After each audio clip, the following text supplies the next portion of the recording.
اليوم جبت لكم طريقة اختيار ما هي الفيديوهات التي تريد تشاهدها في التيك توك. نذهب إلى الإعدادات، من ثم إعدادات الخصوصية، تفضيلات المحتوى، من ثم إدارة الموضوعات. وهنا تستطيع أن تختار ما هي الفيديوهات التي تريد أن تشاهدها في صفحتك في التيك توك. فيديوهات عن الطعام والمشروبات أكثر، أو الصحة، أو الفواكه، أو أي شيء. بمجرد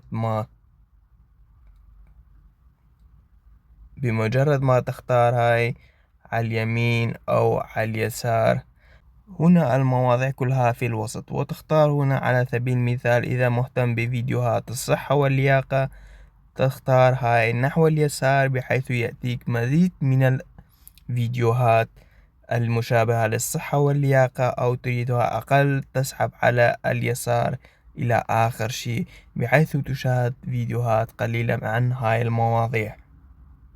وتختار أيضا أي موضوع بدك، أو فيديوهات هنا كثير.